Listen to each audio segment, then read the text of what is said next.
Good day, Deep and Word family. Welcome to day 233 of our Bible study review. Today we're going through Proverbs 5 through 8.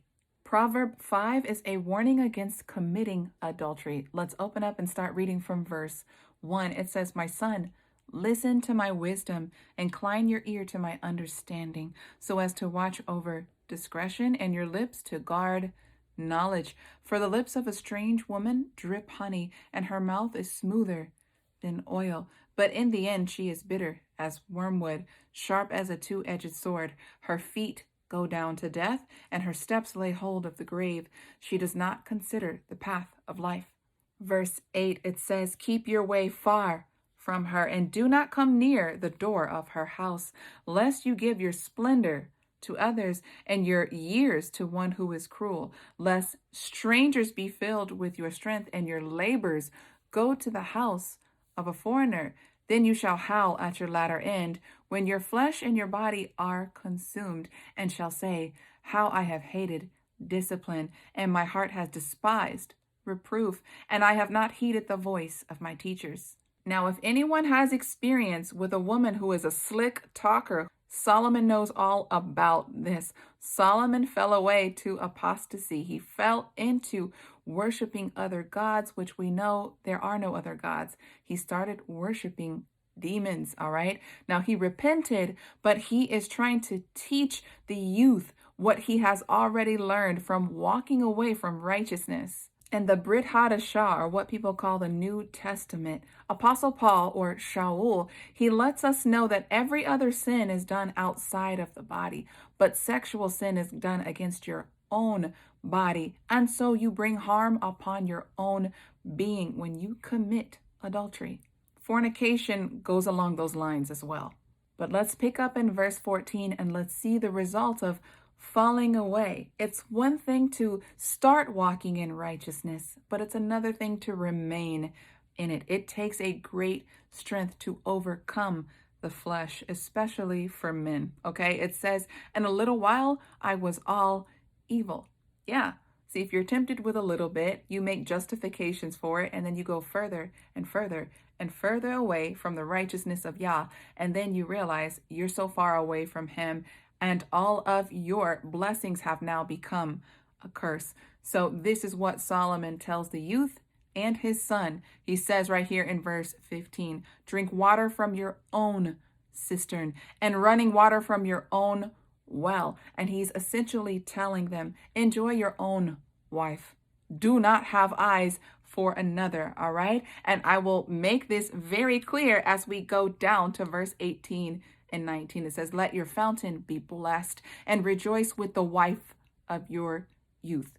Now, parents, a little parental discretion is advised, because although we're reading through the Bible, Solomon is giving advice to his son about enjoying his own wife's body. So if you are reading and reviewing this with your children, you may want to stop at this point. Now let's pick up in the middle of verse 19. It says, "Let her breasts satisfy you at all times, and be captivated by her love always. For why should you, my son, be captivated by a strange woman and embrace the bosom of a foreigner?" He says, "For the ways of man are before the eyes of Yahuah." So he sees all that you're doing. He sees your thoughts. He sees all things. But it's one thing to think on it. It's another to act on it. And he says he considers all of his paths. The wicked is entrapped in his own wickedness, and he is caught in the cords of his sin. He dies for lack of discipline, for lack of discretion.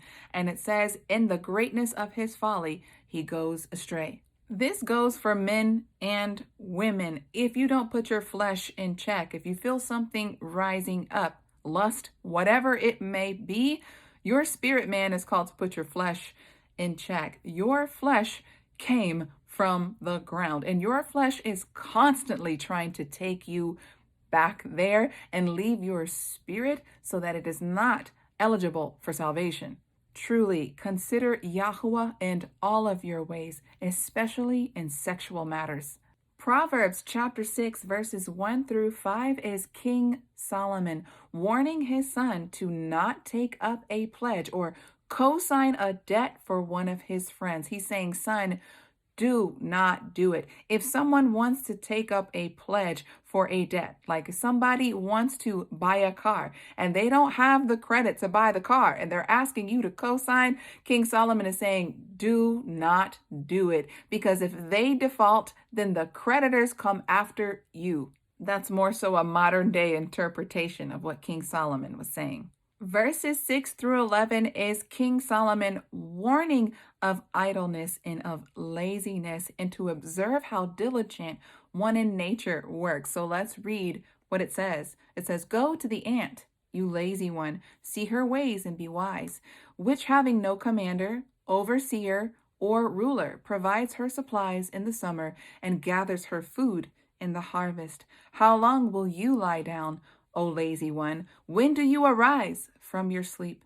A little sleep and a little slumber, a little folding of the hands to lie down, and your poverty shall come upon you like a prowler, and your need as an armed man." Basically, a man who does not work is a man who shall not eat. Verses 12 through 15 speak about a worthless man. In your Bible, it may say Belial, but let's read. It says, "A man of worthlessness, a wicked man, walks with a perverse mouth, winks with his eyes, and shuffles his feet. He points with his fingers. Perverseness is in his heart, plotting evil at all times. He sends out strife. Therefore his calamity comes suddenly.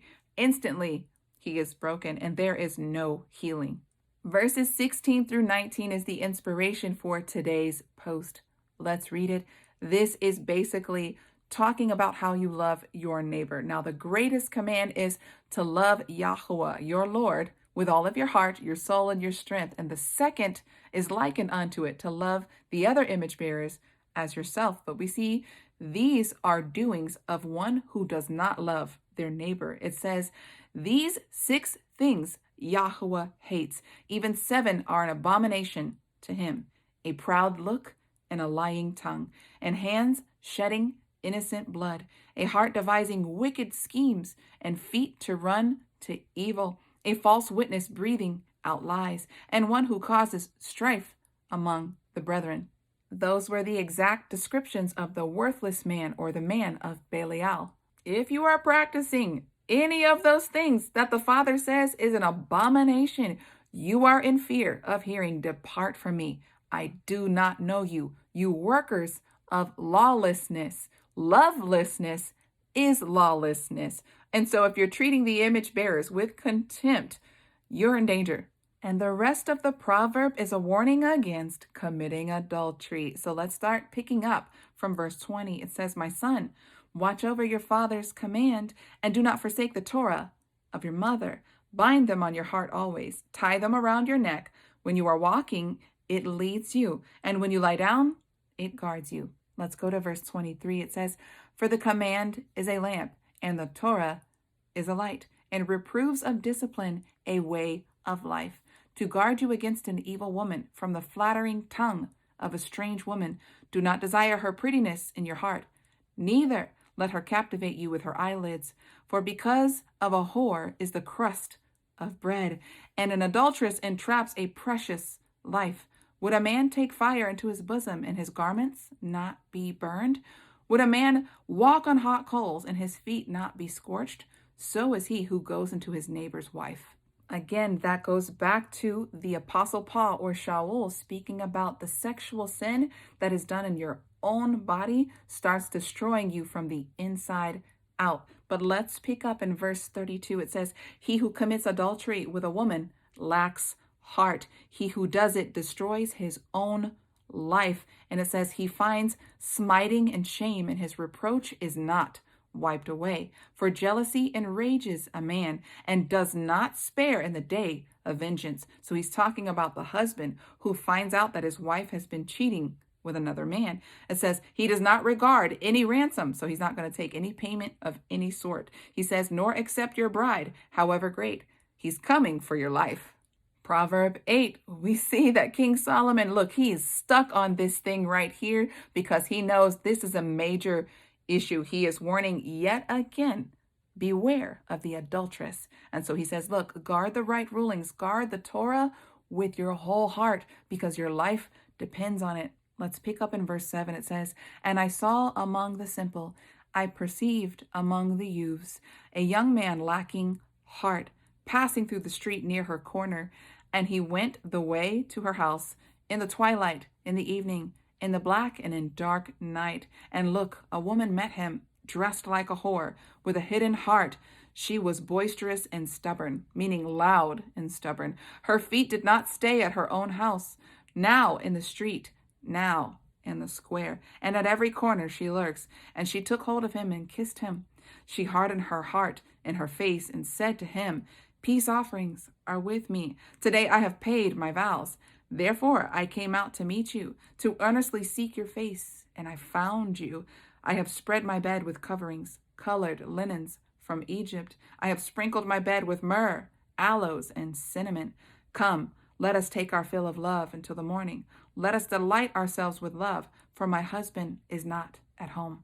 So as we can see, this is a story of a young, foolish man who is full of lust. He is going to commit adultery with another man's wife. Let's pick up in verse 22. It says, "He goes after her immediately. Like an ox, he goes to the slaughter, and in chains a fool to punishment, till an arrow strikes through his liver."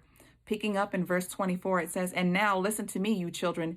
Pay attention to the words of my mouth. Do not let your heart turn aside to her ways. Do not go astray in her paths. For many are wounded as she has caused them to fall, and numerous all of her slain ones. Her house is the way of the grave, going down to the rooms of death." And now we walk into Proverbs chapter 8. Now we've seen in Proverbs chapter 6 and 7 the adulterous woman, right? The woman who is not wise. But in Proverbs 8, we see that wisdom is painted as a woman, and she is going out yet again to the streets, out in the gates, and she is calling men to come unto her, right? Unlike the adulteress or the prostitute, this is a woman of wisdom, and she is calling men unto Yah. So let's pick up in verse 13. It says, "The reverence of Yahuah is to hate evil. I hated pride and arrogance and the evil way and the perverse mouth. Counsel is mine and sound wisdom. I am understanding. Mightiness is mine. By me sovereigns reign," or kings reign, "and rulers make righteous decrees. By me princes rule and nobles, all of the judges of the earth.